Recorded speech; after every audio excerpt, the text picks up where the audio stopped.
네, 반갑습니다. 오늘은 1월 9일 토요일입니다.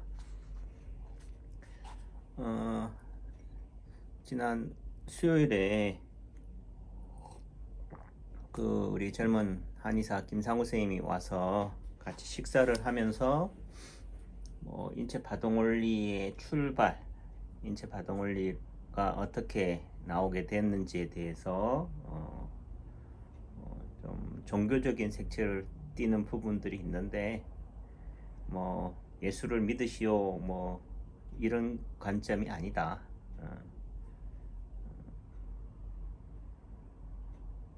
다만 태생이 누구냐 이거죠. 예를 들면은 박종분 선생님이 어떤 삶의 과정을 통해서 살아왔느냐. 제가 보는 관점에서는 정규 과정을 제대로 밟지를 않았다. 즉 기존의 틀, 제도를 속에 들어오지 않았다는 거예요. 또 부정했다 이렇게 얘기하기는 어렵겠지만은 그러니까 이런 제도 틀 속에서 갇혀 있지 않았기 때문에 밖에 있었기 때문에 안이 잘 보였다는 거죠. 우리가 어떤 문제에서 헤어나지 못할 때 그 해결책은 어떻게 돼요? 그 문제의 밖으로 나오면 된다라고 하잖아요. 그래서 예를 들면은 평면등에서 있을 때는 입체적으로 하늘에서 부관법으로 예를 들면은 딱 보면은 다 보이듯이 그런 관점에서 인체 파동원리라는 게 왜 누구는 내가 이런 것들은 왜 나는 진작에 몰랐을까 좀 스트레스도 받고 짜증도 나잖아요. 하지만은 그게 가능했던 이유는 무엇 때문일까라는 관점에서 본다라면은 우리의 삶과 그분의 삶이 출발이나 과정이 달랐기 때문에 가능한 부분이었다. 그렇다고 다시 우리가 엄마 뱃속에 들어갔다가 다시 나와서 기존의 정규 과정을 거부하고 살아오라는 얘기는 아니고 그런 거를 이해해야 된다라는 거죠. 그래서 왜 남창규가 박종부가 되지 못했느냐 예를 들면은 관점에서 보면은 이런 출발이 달랐기 때문에 그렇다. 저는 그러니까 우리가 공부 잘한다는 학교에서 성적이 좋다는 학생들의 대부분은 뭐예요? 그냥 단기 암기력이 뛰어나죠. 달달달달 외워가지고 순발력 있게 또 시험 치고 또 시험 치고 나서는 뭐예요? 다 잊어버리고. 저도 안타까운 거는 저희 때 80년대 중고등학교를 다녔던 세대들은 학력고사 세대들은 그래도 전 과목을 다 배웠어요. 네. 그게 지금 관점에서 보면은 단점이라 할 수 있지만 제가 볼 때는 참 행운하다. 깊이 있기는 모르다 하지만 또 깊게 공부는 했으니까 또 시험이라는 게 난이도도 있고 하지만은 그런 과정들을 통해서 폭넓게 배웠던 부분들이 돼요. 그게 당장은 시간 지나면서 다 잊어버리긴 했지만은 어렴풋이나마 지금의 삶에 살아가는 데 있어서 토양이 된다. 국사도 마찬가지고 저는 이과였기 때문에 세계사라든지 이런 쪽은 또 제가 배우지는 못했지만은 지나고 나니까 또 그런 세계사도 좀 제대로 좀 배웠으면은 여행을 다니면서 좀 더 폭넓게 이해할 수 있는 바탕이 될 텐데라는 생각이 들거든요. 그러니까 또 얘기가 옆으로 빗나갔지만은 단순히 우리가 보면 인체 파동 원리란다. 그 인체 파동 원리 치료 자리만에 매몰되시면은 안 된다는 거예요. 사회 현상이라든지 자연 현상에 대해서 좀 더 관심을 가지고 그렇게 해 나가는 것들이 필요하다라는 말씀을 드립니다. 페이지 51페이지요. 51페이지. 제가 지금 카메라 화면 안 보입니다. 그냥 여러분들을 위해서 이렇게 화면이 그대로 나오기 하기 위해서 하는 거니까. 그래서 우선은 자리 개념을 이게 51페이지 그림이 제일 많이 중요하니까 우선은 우리가 파동 자리, 뭐 균형 자리, 안녕하세요. 예, 이렇게 얘기하는 때 이 파동 자리다 균형 자리라는 관점에서는 예를 들면은 머리와 균형을 이루는 자리, 균형 자리, 또 머리가 파동이 쳐나간 파동 자리, 뭐 이런 개념이 있었을 때는 단순히 대형 자리만을 얘기하는 개념은 아니다. 근데 우선 1차적으로는 헷갈리니까 여러분들이 입문에서는 그냥 대형 자리로 생각하시면 돼요. 그러니까 그 대형 자리, 예를 들면은 머리라고 했을 때는 손발이나 팔다리에서 머리에 해당되는 자리가 머리의 대형 자리다. 예를 들면 손에서는 어디겠어요? 가운데 손가락이죠. 예를 들면은 오른 손목의 대형 자리는 어디냐? 반대편 둘째 손가락 끝마디에 해당이 되죠. 여기 이런 게 이제 대형 자리라는 개념이고, 예를 들면 오른 손목의 균형 자리, 파동 자리는 뭐냐라고 했을 때는 여와 파동이 치는 균형을 이루는 자리는 어디겠냐 이거죠. 예를 들면 반대편 손목도 되겠지만은 또 한편으로는 이 손이라는 한 몸에서 봤을 때는 또 어떻게 된다? 이 손가락 끝이 될 수도 있다는 거예요. 예지는 팔로 따지면은 손 아래 팔을 한 몸으로 봤을 때는 오른 손목의 파동 자리, 균형 자리는 팔꿈치가 될 수 있다는 거고, 예를 들어 상완, 하완, 팔 전체를 한 몸으로 봤을 때는 오른 손목의 파동 자리는 어디가 된다고요? 어깨다. 제가 말씀드리는 이런 균형의 관점, 파동의 관점에서 보라라고 하는 말의 의미는 1차적으로는 대형 자리, 입문하는 관점에서는 그럼 오른쪽 손목이 아프다라고 하면은 오른쪽 손목에 해당되는 손발이나 팔다리에서 손목에 해당되는 대형 자리, 예를 들면은 자꾸 뒤집어서 죄송한데 가운데가 머리, 여러분들 볼 때 오른팔이니까 오른쪽 넷째 손가락 끝마디가 오른쪽 손목의 대형 자리라는 거죠. 이런 대형 자리로만 진단하고 치료도 되지만은 인체파동 원리라고 하는 이유가 단순한 자리로다고 한다면 인체파동 치료, 인체파동 자리라고 했겠죠. 하지만은 균형, 파동의 관점에서 본다면은 오른쪽 손목과 연관된 균형을 이루는 파동 자리, 균형 자리는 손가락 끝일 수도 있겠고, 또 예를 들면은 옆구리 마디일 수도 있겠고, 팔꿈치일 수도 있겠고, 어깨일 수도 있겠고, 목일 수도 있겠고, 또 오른쪽은 또 간이니까 간일 수도 있다라는 거예요. 그거를 이해하셔야 된다. 그리고 지금 이해 안 된다고 해서 조바심 낼 필요도 없다. 그 다음에 이제 51쪽에 내려갈게요. 그래서 이게 지금 이 아이가, 윤정이라는 아이가, 또 가명이라고 그랬죠. 왔을 때 처음에는 이게 양쪽 엄지손가락이 잘 안 구부러지다 펴지는 요런 탄발지라고 그래요. 탄발지, 방아쇠 손가락, 방아쇠 수지라고 하는 게 옛날에 총괄을 쏠 때 틱틱거리니까 그런 개념에서 이게 방아쇠 손가락 또는 탄발지 이렇게 표현하는 거죠. 라는 부분들인데 대부분 뭐 정형외과로 가죠. 손가락 뭐 특히 뼈나 인대 관절의 문제라고 생각하니까 한의원에 올 생각은 안 하죠. 그래서 저는 한의사기 때문에 가급적이면은 대부분의 경우는 출발이 어떻게 돼요? 예를 들면은 양방에 갔다가 한방으로 오는데 이제는 좀 여러분들의 사고방식을 바꿔라. 한방으로 먼저 가보고 그 다음에 안 되면은 양방으로 가시라라는 말씀을 드려요. 왜냐하면은 여러분들이 알고 있는 한의원이나 한방에서는 수술합니까? 안 하죠. 예를 들면 양약 줍니까? 못 줘요. 다시 말해서 죽이 되든 밥이 되든 그냥 침이라든지 또는 한약 이런 걸로 한다. 다시 말해서 비침습적인 방법. 제가 보는 관점에서는 뭐 부작용이 없는 치료는 없다라고 하겠지만은 그래도 최소화되는 할 수 있는 게 상대적으로 할 수 있는 게 부작용이 없는 게 한방이니까. 그리고 한의학의 관점이 또 인체 파동 원리가 보는 관점이 전인적 관점. 단순히 허리 아프다고 허리만 보는 게 아니고 눈이 아프다고 눈만 보는 게 아니라는 거예요. 이빨이 아프다 이빨의 문제가 아니라는 거죠. 전인적 관점에서 본다.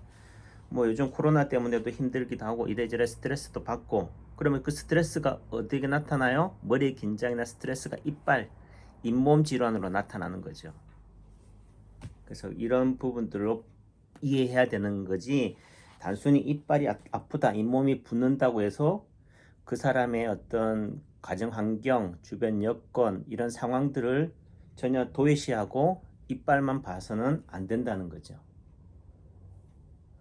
근데 지금의 예를 들면은 요즘 이제 치과 같은 경우는 그렇게 하나, 선생님 따라서는 하지만은 환자에 치다 보니까 그런 것까지 들어볼 시간이 어떻게 있어요? 그냥 이빨만 보고 딱 괜찮아요 뭐 이렇게 하는 입장이고, 또 내지는 뭐 우리 아이 같은 경우도 뭐 예전에 이빨이 좀 썩어가고 있는데 그것 때문에 좀 경과를 보자, 예를 들면은 그럼 1년 뒤에 와라, 또 그것 때문에 갔는데 그 선생님은 전혀 그거에 대해서는 얘기를 안 하는 거예요. 예를 들어 차팅을 해놨다면은 그거를 했겠지만은 그게 무슨 얘기냐 이거죠. 그러니까 우리 아이 입장에서 봤을 때는 분명히 오른쪽 어금니 쪽에 뭔가 중치가 있어서 그것 때문에 갔는데 이번에 갔을 때는 전혀 그거에 대해서는 얘기가 없더라 이거죠. 그러니까 이게 어떤 의미에서 팔로업이 되냐, 또 진짜 예방의학적인 관점에서 접근을 하느냐는 거죠. 그게 아니고 그냥 어중이떠중이 그냥 임시 방편으로 하는 방식이 아니냐. 그러니까 단지 환자 수에 치인다고 해서 또 당장은 뭐 그게 이런 관점이 아니라 좀 더 디테일하게, 예, 그런 환자 중심에서 또 인체의 중심에서 했으면 좋겠다라는 거고, 이 파동원리를 저도 배우면서 느끼는 부분들이 뭐냐면은 그래도 단순하게 환부만 본다는 게 아니라는 거예요. 사람의 전체를 보고, 예를 들면 점을 봄으로 인해서 그 사람의 내밀한 또는 그 사람을 말에 경청하게 되는 그런 장점들이 있더라고요. 전에는 그냥 환자의 말은 저한테 유익한 것만, 이제 그 질환과 연관된 자리, 예를 들면은 중풍이라고 했을 때는 우리가 알고 있는 기저질환 또는 발병 요인, 발병 인자, 예를 들면 혈압이라든지 당뇨라든가 심장이라든가 고지혈증이라든가 술, 담배 이런 데만 포커스를 맞추고 그 외 아닌 거는 뭐예요? 묻지도 않고 따지지도 않았지만은 이제는 뭐예요? 그 사람의 직업이라든지 가정 환경이라든지 주변 사람과의 관계라든지 이런 것 속에서 오는 스트레스라든지 이런 부분들, 또 내지는 우리가 말하는 이런 신경과 신경외과 이런 쪽 중풍 쪽 관점은 뇌 쪽으로만 포커스를 맞추잖아요.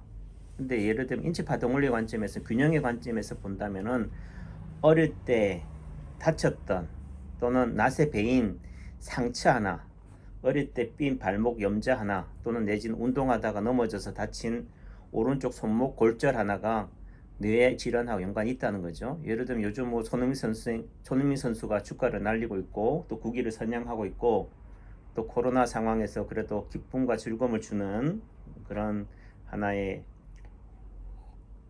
희망과 기쁨의 아이콘인데, 그 선수 같은 경우는 어떻게 돼요? 오른쪽 손목이 다쳐 있잖아요. 골절이 되기도 하고 뭐 그런 부상 투혼을 펼치면서도 열심히 또 살아가고 있지만은, 제가 볼 때는 이 오른쪽 손목으로 인해서 그 선수에게서, 손흥민 선수에게서는 언젠가는 문제가 된다는 거죠. 그래서 오른쪽 손목이 단순히 오른쪽 손목만의 문제가 아니다. 그 손목으로 인해서 뭐에도 영향을 줄 수 있다. 간이나 위장에도 영향을 줄 수 있고 목에도 영향을 줄 수 있다는 거죠. 그럼 복습해 볼까요? 오른쪽 손목은 어디라고요? 경추. 우선 1차적으로 허리죠. 예를 들어 손목이 한 몸의 끝이니까 이 손에서 따졌을 때는 이게 손목이 묘추 5번 꼬리뼈지만은 팔로 따졌을 때는 또 어떻게 돼요?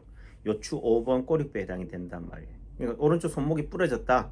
손목뼈가 딱 주름이 있는 여기가 부러졌다라고 하면 꼬리뼈가 나갔다 이렇게 보는 거죠.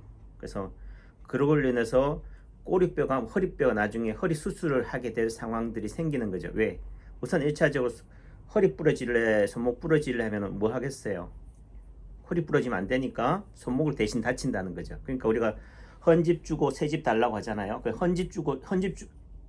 상대가 헌집 달라 새집 달라 할 때는 뭐 주겠어요? 한 채를 달라고 한다면은 이왕이면 헌집 주는 거지. 예를 들면 내 몸에 있어서도 더 중요한 거, 심장이나 간이나 이런 내장 장기는 더 중요하니까 이런 내장 장기를 다치는 대신 뭘 다친다? 손가락이 잘리거나 손목이 다치거나 삐거나 하는 상황이 되는 거예요. 그래서 요 손목을 다친 걸 보고 아, 허리를 대신해서 손목이 다쳤구나를 이해하는 거죠. 또 내지는 요 손목은 어디에서 신경이 지배한다고요? 팔로 경추, 얼굴은 1, 2, 3이니까 목은 4번, 어깨 4번, 팔꿈치 5번, 손목은 6번이니까 경추 6번, 7번. 뭐 6번이다 라고 하면 6번이 어디냐를 찾아가는 것도 되겠지만 정 모르면 6번이 아리까리 하면 어떻게 돼요? 5번을 치료점으로 잡아도 되고 그 아래점인 7번을 치료점으로 잡아도 되는 거죠. 그냥 6번이다 라고 하면은 5번, 6번, 7번 신경을 치료점으로 잡으면 되는 거예요. 또 이왕이면은 뭐다? 그 상위 개념. 예를 들면은 몸의 중심에 가까운 쪽. 예를 들면은 손목을 치료점으로 잡는다라고 했을 때 손목 위쪽, 몸의 중심 방향으로 해당되는 자리에 침을 잡으면 된다. 이런 관점에서 본다라고 하면은 오른쪽 손목 부러지는 게 뭐예요? 목 경추 6번하고도 관련이 있다는 거죠. 그러니까 경추 특히 5, 6번 쪽의 문제로 인해서도 오른쪽 손목이 어떻게 된다고요? 다친다는 것을 이해하셔야 된다는 거예요. 그래서 이런 얘기들이 계속 뭐예요? 반복되는 거고 제가 또 이 말씀을 드렸지만은 이런 점쟁이 같다는 말을 즉 탄발지 한 아이의 진료 사례를 통해서 임상 사례를 통해서 뭐예요? 이런 인체 파동 원리를 어떻게 접목시키느냐, 어떻게 진단하느냐. 단순히 엄지손가락이 아파서 왔다. 그럼 여러분들은 뭐라고 생각하겠어요? 엄지손가락이 제대로 안 구부러진다면 엄지손가락이 뭐냐?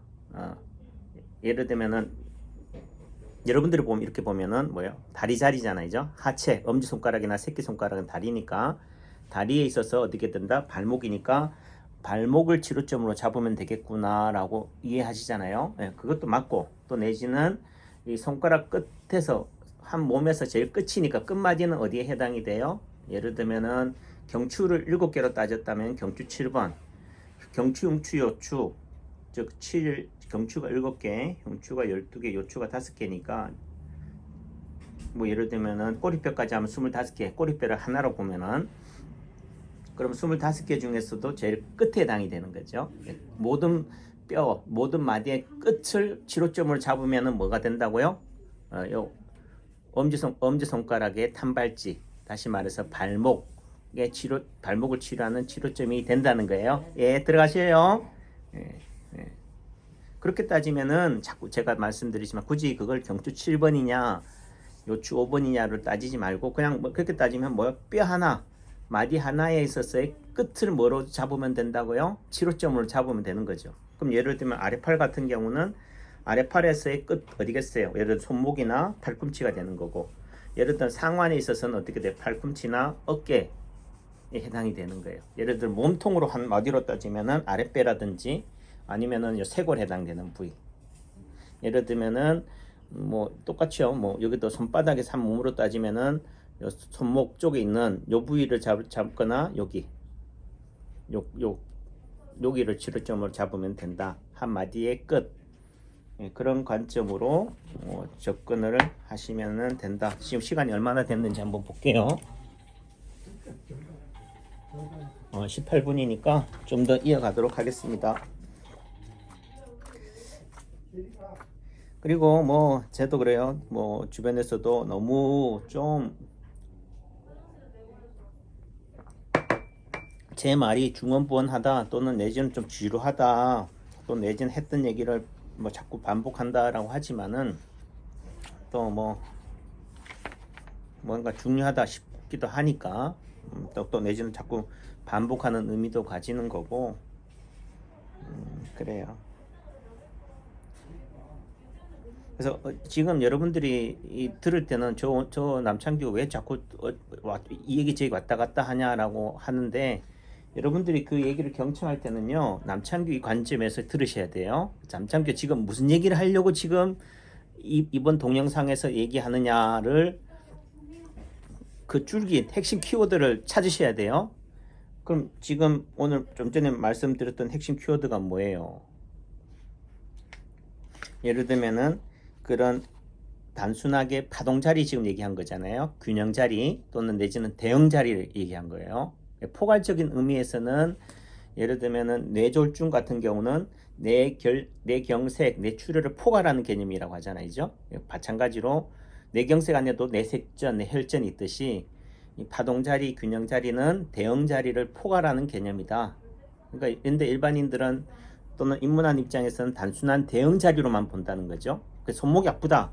그럼 손목에 해당되는 자리만을 본다는 거죠.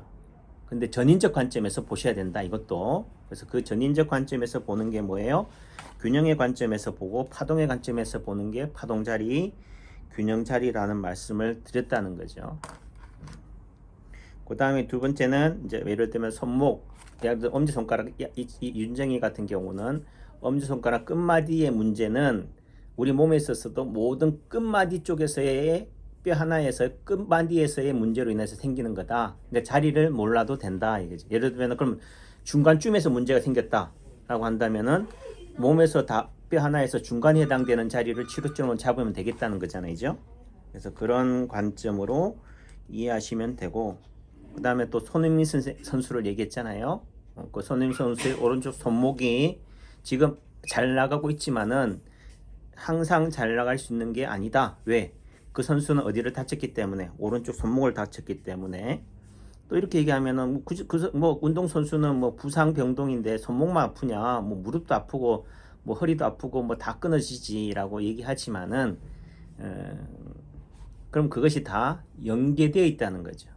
그래서 오른쪽 손목의 문제는 어디에 문제다? 발목, 허리, 그 다음에 목의 문제로도 된다. 특히 오른쪽은 또 간하고 연관이 되니까 간이나 위장에도 문제가 있을 수 있구나.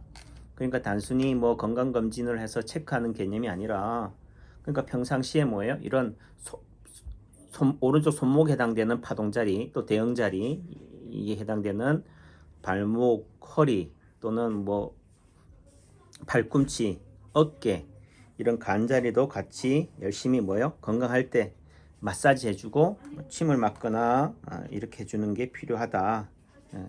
그리고 잇몸의 문제는 단순한 잇몸만의 문제가 아니다라는 거예요. 그래서 그런 관점에서 전인적으로 봐주라. 다만 그것을 볼 때 우리가 생각할 때는 지금 제 같은 경우 딱 보시죠. 여기 보면은 보이나요? 오른손 둘째 손가락 뿌리마디 뭐 우연찮게 뭐 하다가 긁혀버렸어요. 그러면은 예를 들면은 제가 오른쪽 손목이 아파서 왔다. 그러면은 뭐요? 제가 환자라고 치고, 그런데 딱 보니까 팔에서 손에서 뭐가 있어요? 뿌리마디 쪽에 이렇게 긁힌 상처가 있다라고 한다면은 뭐예요? 저희 경우에 있어서는 그 오른쪽 손목의 치료점 어디라고 본다고요? 가운데가 머리, 왼쪽 팔, 왼쪽 다리니까 왼쪽 어깨가 치료점이 된다는 거죠. 그러니까 그게 단순하게 그 대형 자리만 보시면 안 된다. 그리고 또 쉽게 말해서 점이나 흉터 상처가 없는 사람은 없으니까. 그리고 또 지금 최근에 만약에 제가 왼쪽 손목이 오른쪽 손목이 아팠다라고 한다면은 이거 오른쪽 손목이니까 오른쪽 손목의 대형 자리를 치료점으로 잡아도 되지만은 그게 치료가 안 될 때는 어디를 치료점을 잡으면 된다고요? 여기 지금 가운데가 머리, 왼쪽 왼쪽 팔에 해당이 되는 어깨에 해당되는 어깨를 치료점으로 잡으면 된다는 거죠. 그 다시 말해 여기다 침을 놓으면 된다는 거예요. 상체에다가. 그런 관점으로 이해하시면 되겠다. 그래요. 또 대강 이제 시간이 길어지고 하니까 또 진도를 못 나갔지만은 그런 관점에서 이해하시고 주말 잘 보내시고요. 건강하시길 바라겠습니다. 감사합니다.